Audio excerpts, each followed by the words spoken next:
کار بھجوا دی، اور جس میں نہ تو وکلاء موجود تھے، نہ ملزم موجود تھا، نہ عمران خان صاحب کو پروڈیوس کیا گیا، نہ ان کو طلب کیا گیا، اور ان کو گرفتاری ڈال دی گئی سائفر کے کیس میں۔ اور اس دوران سائفر کیس FIR بھی درج ہو گئی جس کا کسی کو نہیں پتا تھا۔ اب مسئلہ یہ تھا کہ چلے سائفر کے کیس میں ضمانت کا فیصلہ کر دیں۔ 6 تاریخیں جج صاحب یا چھٹی پہ چلے گئے، یا کسی ایک بہانے سے یا دوسرے بہانے سے وہ ڈیلے کرتے رہے، یا پراسیکیوشن ڈیلے کرتی رہی۔ بالآخر ضمانت کی درخواست خارج کر دی گئی، حالانکہ وہ قابل ضمانت جرم ہے جس کی 2 سال کی سزا ہے۔ اور اس کے بعد اسلام آباد ہائی کورٹ میں جب پٹیشن فائل کی، اور 12 مرتبہ ہم لکھ کے بھی کہہ چکے ہیں اور مطالبہ بھی کر چکے ہیں کہ چیف جسٹس عامر فاروق صاحب ہمارے کیس نہ سنیں، کیونکہ وہ متعصب ہیں، وہ پریجوڈس رکھتے ہیں، لہٰذا ان کے اوپر ہمارا ٹرسٹ نہیں ہے کہ عمران خان صاحب کے وہ مقدمات سنیں۔ لیکن بدقسمتی سے یہ ٹریک ریکارڈ ان کا ہونے کے باوجود وہ سارے کیسز وہ کہتے ہیں ہم خود سنیں گے۔ اور ہم نے یہ مطالبہ کیا ہے کہ یا کسی بھی جج اسلام آباد ہائی کورٹ کو دے دیں، لاہور ہائی کورٹ کو بھجوا دیں، پشاور ہائی کورٹ کو دے دیں، اور سپریم کورٹ میں بھی ہم پٹیشن فائل کر چکے ہیں، لیکن جسٹس عامر فاروق صاحب سوائے اپنے پاس مقدمے رکھنے اور کمپرومائزز کرنے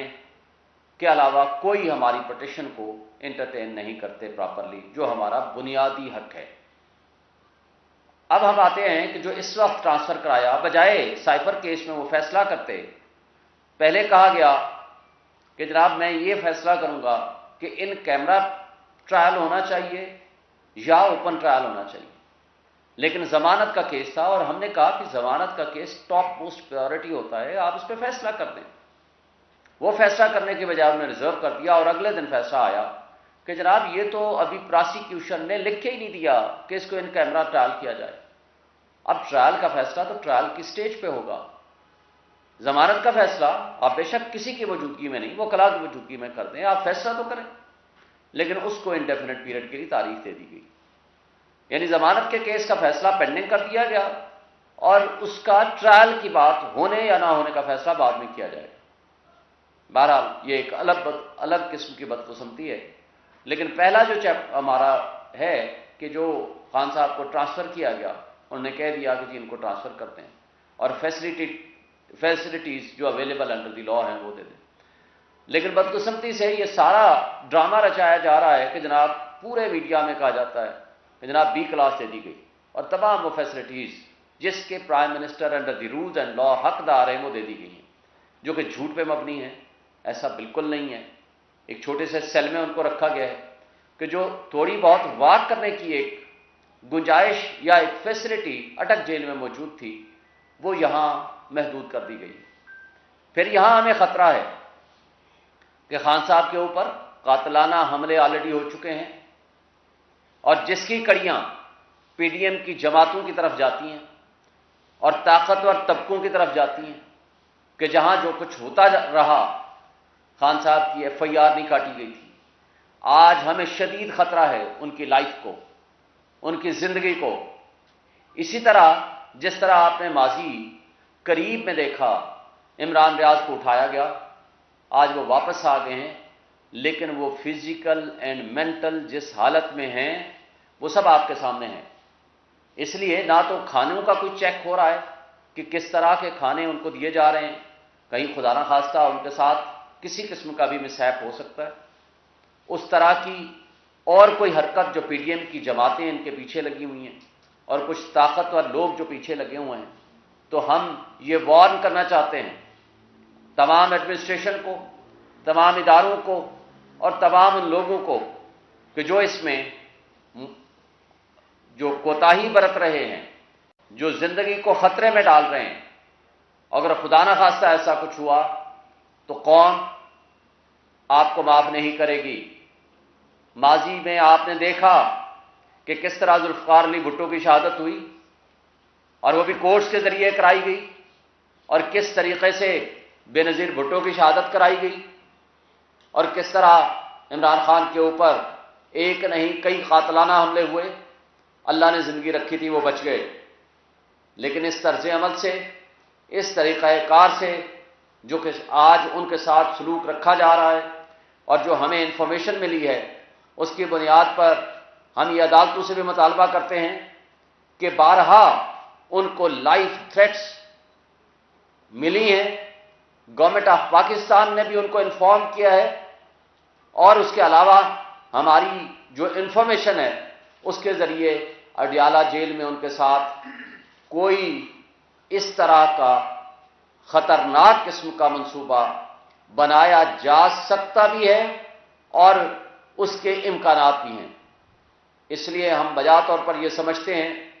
کہ ان کو جو ان کی facilities under the law and constitution in کا حق ہے وہ ملنی چاہیے، اور اس کے ساتھ کسی قسم کا ایسا کوئی رویہ یا اس طرح کی کوئی حرکت جو کچھ ان کے ساتھ ممکنہ طور پر ہو سکتی ہے اس کا تدارک کیا جائے، اور اس سلسلہ میں ہم جلد ہی ہم ہائی کورٹ سے بھی رجوع کریں گے اور سپریم کورٹ سے بھی رجوع کریں گے۔ آج جو سائفر کے حوالے سے بات ہے، میں سمجھتا ہوں کہ سائفر کا مقدمہ درج کرنا اٹ سیلف ایک غلامی کی بدترین مثال ہے۔ جس شخص نے، عمران خان، جس شخص نے ملک کی سلامتی اور خود مختاری کا دفاع کیا، جس نے ایبسلیوٹلی ناٹ کہا، اس کو آپ نے چند دنوں میں رجیم چینج آپریشن کی سازش کے تحت ان کو اقتدار سے ہٹا دیا، اور جس شخص نے کہا بیگرز آر ناٹ چوزرز، اس کو آپ نے پرائم منسٹر بنا دیا، اور جس شخص نے کہا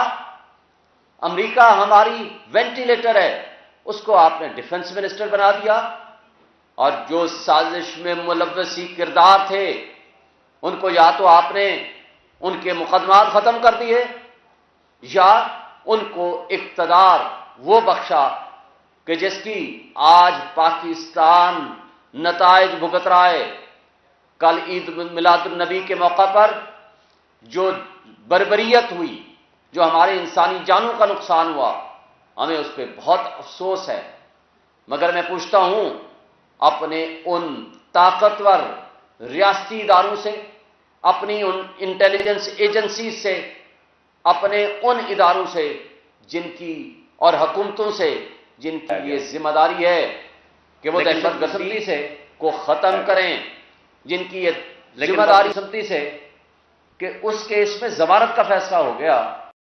فائنڈنگز دی جائیں کہ اس کے اندر کون کون کردار ملوث ہیں، کون کون رجیم چینج آپریشن کے کردار ہیں، اور کس طریقے سے اس ملک کو نہ صرف غلامی کی دلدل میں دھکیل دیا بلکہ 25 کروڑ عوام کی قسمت کو ایک تباہی کے گڑھے میں پھینک دیا گیا۔ تو یہ آخر وہ کردار اگر سامنے نہیں آئیں گے تو بڑے افسوس کی بات ہو گئی۔ عمران خان نے جنرل ریٹائرڈ طارق کی سربراہی میں کمیشن بنایا جو کہ معذرت کر کے پیچھے ہٹ گئے، پھر ان کا اقتدار ختم کر دیا گیا، لیکن اس کے بعد شہباز شریف کی زیر قیادت ایک نیشنل سیکورٹی کمیٹی کا اجلاس ہوا، اور اس سے پہلے عمران خان کی زیر قیادت نیشنل سیکورٹی کمیٹی کا اجلاس ہوا، اور دونوں میں یہ مطالبہ کیا گیا کہ یو ایس اے کے ایمبیسڈر کو ڈیمارش کیا جائے، کیونکہ انہوں نے انٹرونشن کی ہے، انہوں نے مداخلت کی ہے، ہماری ملک کی سلامتی اور خود مختاری کے اندر مداخلت کی ہے۔ اگر وہ مداخلت غلط تھی تو پھر سائفر تو اس کا مطلب ہے کنٹینٹس درست ہیں۔ پھر اسد مجید کو طلب کیا گیا جو کہ ایمبیسڈر تھے یو ایس اے کے، اور اس نے آ کر اپنے ان کنٹینٹس آف سائفر کو درست قرار دیا۔ پھر شہباز شریف نے فلور آف دی ہاؤس پہ کھڑے ہو کر کہا تھا کہ اس پہ دھمکی آمیز گفتگو تھی۔ وہ دھمکی آمیز گفتگو کیا تھی وہ تو انٹرسیپٹ کلیئر کر چکا ہے، اور پھر اس کے اوپر کہا کہ میں ہائی پاورڈ کمیشن یا کمیٹی بناؤں گا، تو پھر وہ کدھر گئی کمیٹی یا وہ کمیشن؟ اس کا مطلب ہے کہ وہ آج بھی حل طلب ہے ایشو، لیکن بدقسمتی سے رانا ثناء اللہ نے اپنی پریس کانفرنسز کے ذریعے اور اپنے من پسند آفیشلز ایف آئی اے کے ذریعے ایک جھوٹا پرچہ عمران خان اور شاہ محمود قریشی کے خلاف درج کرا دیا گیا، اور پتہ چلا کہ جناب اعظم خان جو کہ پرنسپل آفیسر تھے اور جس کے پاس یہ سائفر ہوتا چاہیے تھا کاپی اس کی بریف نوٹ، جو کہ رسپانسبل ہے under the constitution rules of business and the law, اس کو وعدہ معاف گواہ بنا دیا گیا۔ اور اسد صاحب جو کہ اس وقت اس کے اندر ایکیوز تھے، اب پتہ چلا ان کو بھی، ان کا نام بھی اس لسٹ میں نہیں ہے، اور ایک صرف عمران خان اور شاہ محمود قریشی کو اس کے اندر ایکیوز بنا کے چالان سبمٹ کر دیا گیا۔ تو یہ ساری باتیں میں سمجھتا ہوں کہ آج بھی یہ تقاضا کرتی ہیں کہ چیف جسٹس آف پاکستان اس کے اوپر جوڈیشل کمیشن بنائیں، اس لیے کہ جہاں پولیٹیکل وکٹمائزیشن کے ذریعے 180 سے زائد مقدمات عمران خان کے خلاف درج کر دیے گئے ہیں، لیکن یہ مقدمہ اپنی نوعیت کا انوکھا مقدمہ ہے، اس لیے کہ یہ ہماری قوم کو غلامی کے طوق میں بند کرنے کے مترادف ہے۔ اگر یہ مقدمہ چلتا ہے تو پوری دنیا میں ہماری ایک ایٹمی پاور رکھنے والی ملک اور قوم کی سب سے بڑی بے عزتی ہے۔ تو میں سمجھتا ہوں کہ آج اس کیس کے اندر عمران خان کو سزا دلانا مقصد ہے، اس لیے تاکہ اپنے آقاؤں کو یہ میسج دے سکیں، وہ پی ڈی ایم اور کی وہ فاشسٹ جماعتیں جنہوں نے غلامی کا طوق قبول کیا تھا، اور ان کو پیغام دیں کہ جو آزادی کا نعرہ لگانے والے لوگ ہیں، ہم نے ان کو عبرت کی نشان بنانا ہے تاکہ پوری قوم غلامی میں کو قبول کر لے، اور یہ ہمارے لیے کسی طور قابل قبول نہیں ہے۔ Thank you. سر یہ بتائیے کہ 28 گواہ پیش کیے گئے، اس میں دفتر خارجہ بھی شامل ہے، پی ایم ہاؤس کے افسران بھی شامل ہیں، اور اس نے بھی جب ان کیمرہ سماعت ہوئی تھی اس میں 161 کا بیان تھا،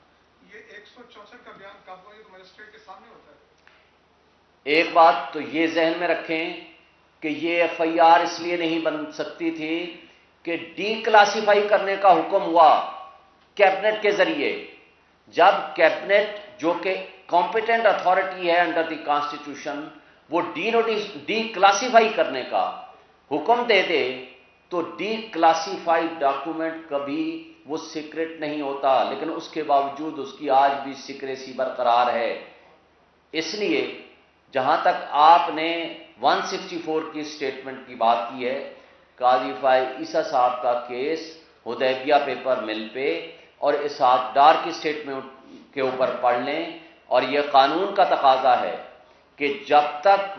164 کی سٹیٹمنٹ ریکارڈ کرنے والا شخص ملزم اور اس کے وکیل کی عدم موجودگی میں کرے گا، اس کی کوئی قانونی حیثیت نہیں ہے،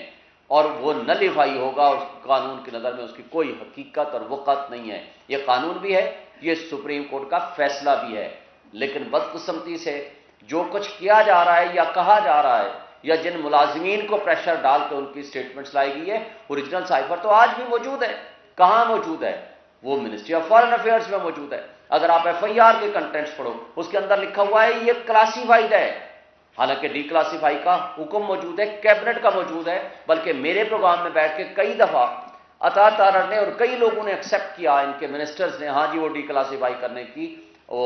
کیبنٹ نے آرڈر کر دیا تھا۔ تو اس لیے یہ contents of F I R ہی غلط ہیں۔ اور دوسری بات یہ کہنا کہ وہ سائفر ہی گم ہو گیا، سائفر ٹیلی گرام گم ہو گیا، وہ آج اس کو تبدیل کر دیا، ہاں جی وہ تو فارن آفس میں موجود ہے، پھر جرم کون سا ہوا؟ نیکسٹ۔ صاحب عامر ملک میرا نام ہے، آپ نے ماشاءاللہ پی ٹی آئی سے اور چیئرمین پی ٹی آئی سے متعلقہ بہت سارے امور اور معاملات کا آج اس پریس کانفرنس میں احاطہ کیا۔ لگتا یہ ہے کہ آپ کور کمیٹی کے ممبر بھی اور بڑے قریبی آپ کے ذرائع ہیں، آپ کراتے ہیں چیئرمین پی ٹی آئی سے۔ تو ماضی میں ایسا تھا کہ جب بڑے بڑے جلسے پی ٹی آئی کے ہوتے تھے تو چیئرمین پی ٹی آئی سیاسی مخالفین کو ایفیڈرین عباسی اور مولانا ڈیزل کے القابات سے پکارا کرتے تھے۔ اب یہ جو توشہ خانہ کی واردات ہے، اس کے نتیجے میں مخالفین جو ہیں وہ ان کو توشہ خان کے لقب سے پکار رہے ہیں، تو اس پہ چیئرمین پی ٹی آئی یا پی ٹی آئی کیا محسوس کر رہے ہیں؟ پہلی بات تو یہ ہے کہ پی ٹی آئی اور چیئرمین پی ٹی آئی کی مقبولیت، آپ نے وہ جو سو کارڈ گیلپ رپورٹ آئی ہے، میں اس کو سو کارڈ اس لیے کہتا ہوں، میں بھی اس کو نہیں مانتا جس طرح کی وہ رپورٹس آئی ہیں، لیکن ہم چلیں for the time being minimum بھی ہم آپ کو کہیں پوری عوام کی 70% آبادی آج بھی وہ ایک ہی شخصیت کو پسند کرتی ہے، اس کے نظریات سے متفق ہے، وہ واحد شخص ہے عمران خان اور پی ٹی آئی۔ توشہ خانہ کے ذریعے آپ نے بولا، توشہ خانہ نے تو آپ سب کے پول کھول دیے ہیں ماشاءاللہ۔ ہمارے خلاف تو الزام صرف یہ ہے نا کہ آپ نے وہ ڈیکلریشن پراپر نہیں کی، ٹیکس اتھارٹیز کے پاس کر دی، لیکن آپ نے جو الیکشن کمیشن کے پاس وہ لفظ لکھنا تھا توشہ خانہ وہ نہیں لکھا، حالانکہ ٹیکس اتھارٹیز کے پاس آپ نے جو اخراجات اور جو آپ کے ریسورسز ہیں دونوں لکھنے ہوتے ہیں، آمدن اور اخراجات۔ یہاں آپ نے ٹوٹل ایسٹس لکھنے ہوتے ہیں، اس کے لیے کنڈیشن مسٹ نہیں تھی۔ لیکن جن لوگوں نے توشہ خانہ سے غیر قانونی گاڑیاں لیں، جنہوں نے جرم کیا اور نیب لا ترمیم کر کے ان مقدمات کو اپنے آپ کو ختم کرا لیا، جس میں مریم نواز نے گاڑی لی، آپ نے منصور خان کے پروگرام آپ نے دیکھ لیا اور کہتی اچھا یہ میں نے بھی لی تھی، اور آپ نے نواز شریف نے گاڑی لی جو کہ نہیں لے سکتے تھے انڈر دی لا، جس نے قانون کے مطابق کوئی بینیفٹ لیا، کوئی تحفہ لیا، پیسے جمع کرائے اور پھر اس کی پراپرٹی ہے وہ اس کو بیچے، اپنے پاس رکھے، وہ کسی کو دے، وہ آگے گفٹ کرے، اس کو آپ نہیں پوچھ سکتے۔ لیکن جس شخص کو جو اتھارٹی نہیں ہے لینے کی، وہ ہیں گاڑیاں۔ آصف علی زرداری نے 3 گاڑیاں لی، یوسف گیلانی نے 1 لی، ایک نواز شریف نے لی، ایک مریم نواز نے لی جو آتھورائزڈ ہی نہیں ہے، پبلک آفس ہولڈر ہی نہیں تھی، وہ لے ہی نہیں سکتی تھی، لیکن اس نے بھی لے لی، اس لیے کہ یہاں بدقسمتی سے میڈیا کو 10 ارب دے دیے گئے پچھلے 1.5 سال میں، 16 مہینے میں پوری رام کہانی چلتی رہی، توشہ خانہ توشہ خانہ توشہ خانہ۔ پتہ چلا کہ توشہ خانہ کے جو مجرم ہیں وہ تو سامنے وہ مدعی بن کے بیٹھ گئے، اور جس نے قانون کے اوپر عمل درآمد کیا وہ مجرم بن گیا، اور جس نے 27 گھڑیاں لیں وہ جناب فرشتے ہیں اس ملک میں، اور جس شخص نے گھڑی لی اور اس کو یا جو بھی تحائف لیے اس کو قانون کے مطابق ڈکلیئر کیا وہ مجرم بن گئے۔ یہ ہے ہمارے ملک کا دوہرا معیار نظام انصاف کا اور قانون کا، جس کی وجہ سے آج ہم بھگت رہے ہیں۔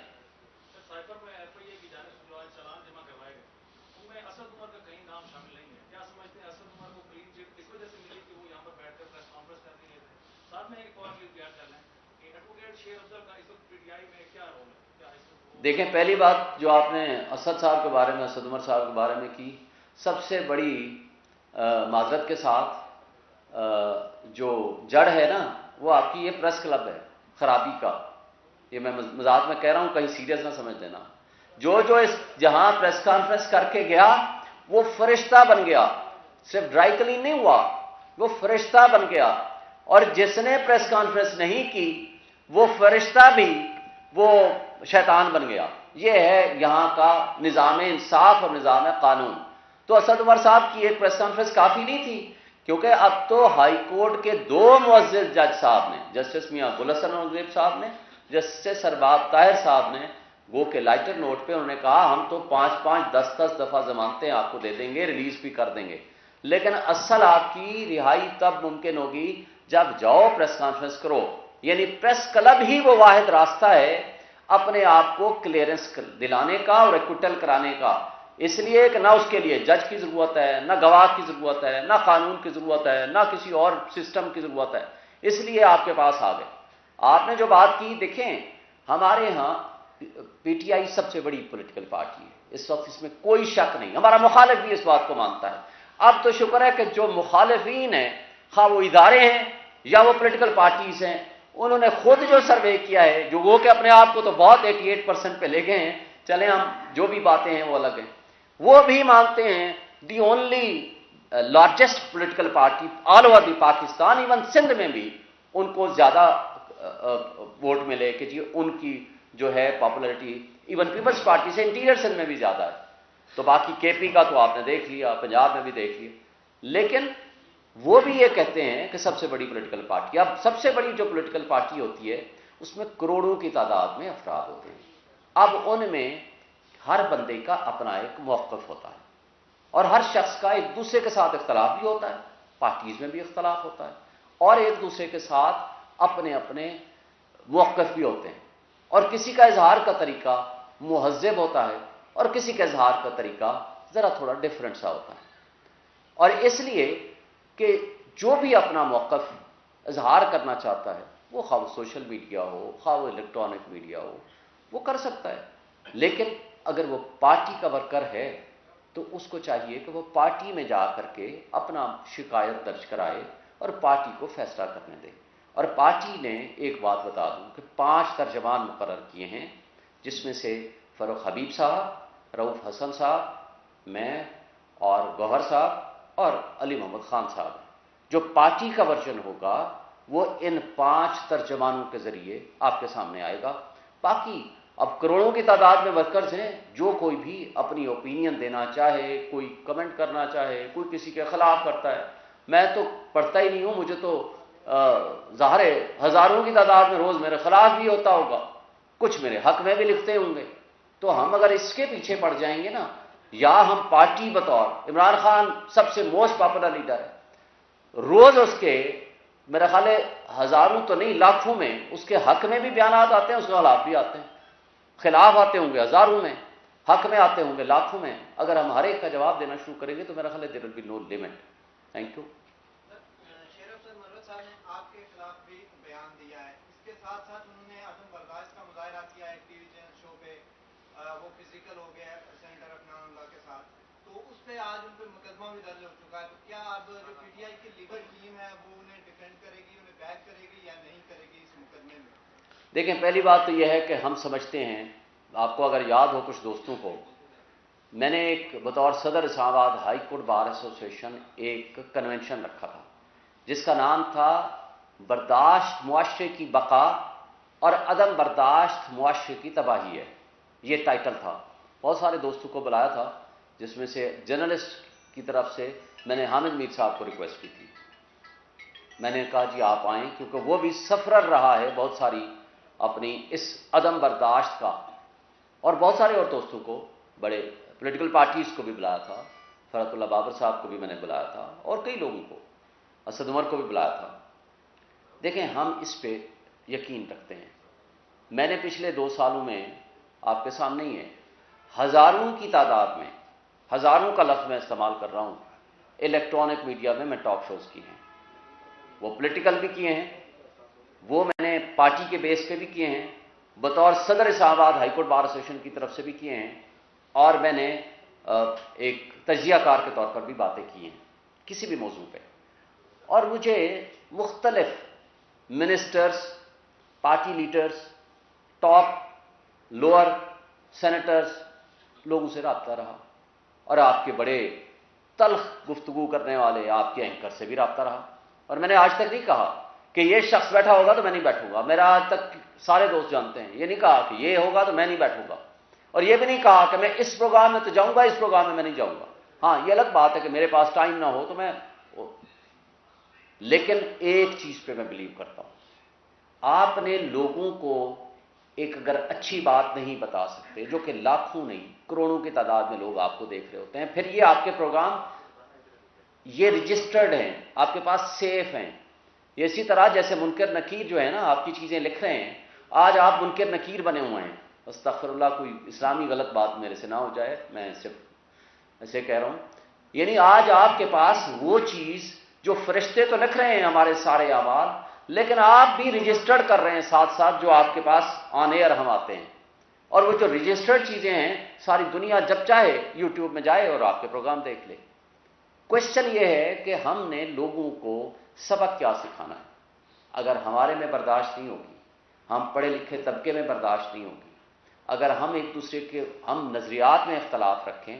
ہم ڈفرینسز آف اوپینین رکھیں، لیکن لوگوں کو یہ بتائیں یہ ہمارا موقف ہے، یہ لوگوں کو آپشن دیں، لوگوں کو سمجھائیں، لوگوں کو ٹرینڈ کریں. اور میرے موقف سے کوئی اختلاف کرتا ہے، یا اے سے رکھتا ہے یا بی سے رکھتا ہے، یہ اس کی مرضی ہے. رائٹ ٹو انفارمیشن ہمارا حق ہے،